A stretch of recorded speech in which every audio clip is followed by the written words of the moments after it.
جارهم قلبت ظاهر ما فيهم فبدأت شخصا آخر كي أتفاخر وظننت أنا أني بذلك هزت غنى فوجدت أني خاسر فتلك مظاهر. Assalamualaikum warahmatullahi wabarakatuh. Bahagia di sini selalu bersama dengan Aryosan TV. Alhamdulillah, kali ini kita berkesempatan lagi untuk bertemu, untuk bersama-sama sharing tentang masalah-masalah anak kita yang akan melalui masa-masa belajarnya di boarding school. Alhamdulillah, kali ini saya bersama dengan kakak-kakak kita di sini, ya. Kak Ib, Kak Maida, Kak Iswa, alhamdulillah kita nanti akan sharing dan kita akan membicarakan tentang apa yang diperlukan anak-anak kita di boarding school, terutama masalah-masalah yang akan dihadapinya untuk mempersiapkan dirinya kelak di kemudian hari. Assalamualaikum warahmatullahi wabarakatuh. Kakak-kakakku tercinta, gimana nih? Kita hari ini kita sharing lagi ya. Iya. Gimana?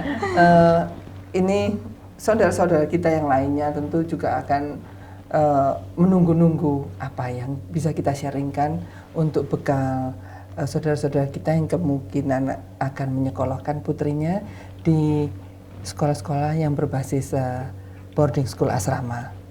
Terutama bagaimana anak-anak kita itu bisa memanage keuangan. Kan itu berhubungan langsung ya dengan kita nih orang tuanya, kan kita harus berbagi-bagi nih berapa yang harus kita berikan kepada anak kita dan bagaimana anak kita ini mengatur keuangannya. Gimana guys? Iya, baik. Assalamualaikum warahmatullahi wabarakatuh.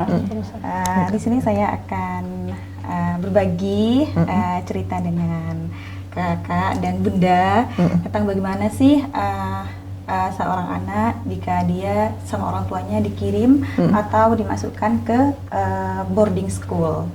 Jadi seorang orang tua sebelum memasukkan atau mengirimkan anaknya ke boarding school, alangkah baiknya orang tua tersebut memberikan arahan atau masukan, bunda. Memberikan arahan atau masukan. Jadi anaknya udah harus kita berikan jangan dulu ya. Nah, kamu nanti harus begini. Memilih keuangan. Jadi nak, kamu di boarding school tidak bersama bunda dan ayah. Jadi apa-apa kamu melakukan sendiri, baik itu berangkat sekolah, sarapan, makan, semua melakukannya itu dengan sendiri dan bersama teman-temannya, seperti itu bunda. Termasuk juga dalam mengatur keuangan, seperti itu bunda. Jadi supaya anak itu tidak kaget atau shock atau terkejut, kok seperti ini di boarding school. Jadi orang tua itu alangkah baiknya memberikan arahan dulu bagaimana cara manage keuangan supaya tidak boros, supaya anak tersebut tidak ikut-ikut temannya. Biasanya kan kalau di asrama ada yang boros, ada yang tidak boros, seperti itu ya bunda ya. Gimana itu guys? Memberikan batasan-batasan kepada anak kita itu supaya dia itu mungkin kan kebiasaannya mungkin nggak mikir tentang duit ya pada waktu sebelumnya itu cuma mintanya ke bunda, mama minta ini, jadi mereka nggak mengerti tentang keuangan. Begitu mereka harus pergi dan mereka harus duitnya cuma segini ya. Nah ini harus segini ini dipakai untuk berapa lama gitu. Itu gimana itu guys? Jadi pertama-tama itu bunda, seorang anak itu harus membeli sesuatu yang bermanfaat buat dia. Jadi yang yang bermanfaat untuk dia, yang perlu saja. Jadi sesuatu yang tidak dia perlukan atau yang tidak dia butuhkan, tidak perlu dia membelinya. Jadi harus diajari sistem prioritas dulu ya. Prioritas utamanya apa? Gitu ya. Yang harus mengutamakan prioritas apa? Misalkan seperti membeli buku, yang dibutuhkan di sekolah seperti buku, kitab, misalkan uang makan, terus uang jajan. Nah, uang jajan ini Bunda, jadi uang jajan itu seperlunya saja, bukan yang dia inginkan, jadi yang ia butuhkan saja, seperti itu Bunda. Guys, kalau di asrama itu apa boleh anak-anak kita bawa ATM ya? Boleh Bunda, ada sih yang boarding school itu ada yang membolehkan, ada yang tidak Bunda. Jadi apa namanya ya, ada memang yang membolehkan dan tidak. Dan kalau misalkan boarding school yang membolehkan membawa ATM itu Bunda, alangkah baiknya kalau misalkan ATM tersebut dititipkan ke pembimbing. Oh iya iya. Iya gitu Bunda. Jadi di setiap boarding school itu ada pembimbing setiap siswa tersebut. Jadi alangkah baiknya kalau misalkan apa namanya ATM dititipkan kepada pembimbing, seperti itu Bunda. Nah, biasanya mereka itu bisa mengambil ke uang, atau misalnya kan dikatakan saya titipkan ke ATM gitu. Iya. ATM ke kakak pembimbing yang di Iya. sana, pendidik yang di sana.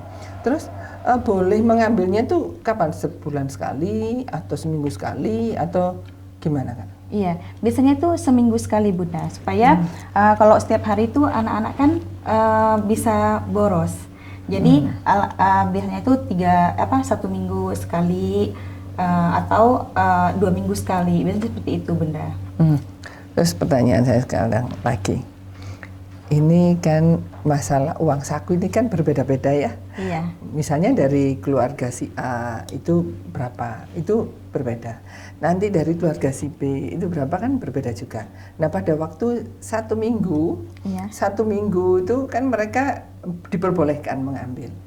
Jumlahnya tentu yang akan diambil kan berbeda. Iya.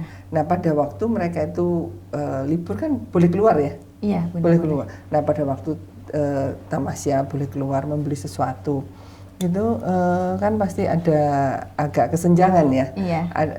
Karena kan berbeda jumlah yang diberikan orang tua. Nah untuk menyikapi itu bagaimana supaya mungkin kebetulan ada anak saya mungkin Iya. ya, itu uang yang saya kirimkan tidak sebanyak temannya. Iya. Nah terus kemudian dia ada perasaan anak-anak itu kok minder seperti itu ya Bunda gitu. ya.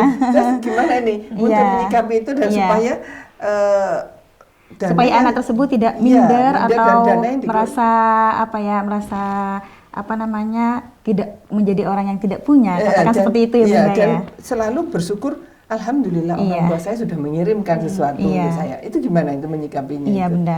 Jadi biasanya kalau di boarding school itu Bunda ada ajaran, ajian seperti itu ya Bunda.